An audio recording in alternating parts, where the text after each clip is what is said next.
Kemudian pertanyaan yang kedua mengenai hukum gambar. Gambar maksudnya gambar yang bernyawa, manusia dan hewan. Itu dilarang. Dilarang.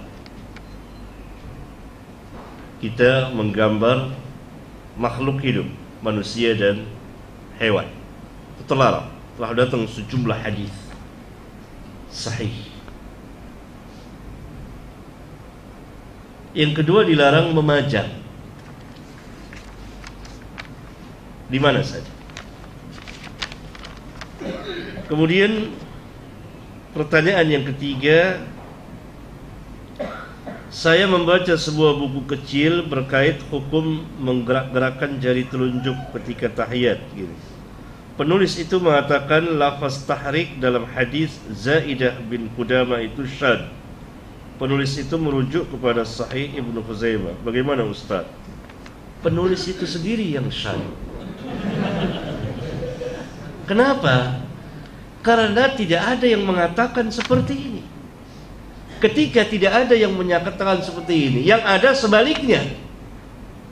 Kalau penulis seorang yang siqah, maka riwayat dia bertentangan dengan riwayat yang jauh lebih siqah dari dia dan lebih banyak jumlahnya dari para ulama, dari para ahlul hadis seperti Al-Imam Al-Baihaqi, Al-Imam An-Nawawi, Al-Imam Ibn Qayyim dan para a'immatul hadis.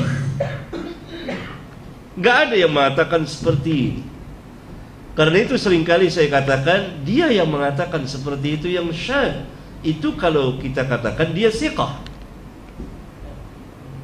Adapun di Sahih Ibnu Khuzaimah tidak demikian.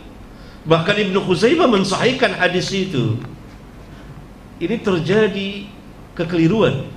Apakah yang bertanya yang keliru?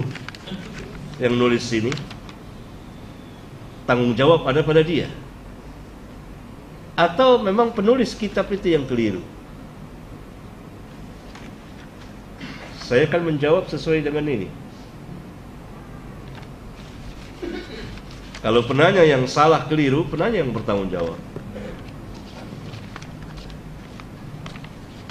Tetapi yang sahih, yang benar, bahwa riwayat tahrik itu tidak syadz.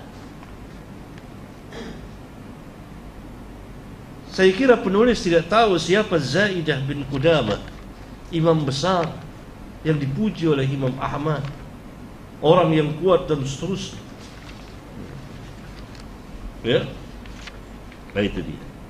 Jadi kesimpulannya tidak ada seorang pun ahli hadis setahu saya sampai hari ini yang mendhaifkan hadis tentang menggerak-gerakkan jari, kecuali di abad ke-15 ini dari sebagian murid-murid Syekh Muqbil yang tidak masuk ke dalam kelompok para muhadditsin. Sementara para ulama kibar, Baihaqi, An-Nawawi, ini para muhadditsin, para a'immatul hadis, mensahihkan semuanya, termasuk Ibnu Khuzaimah.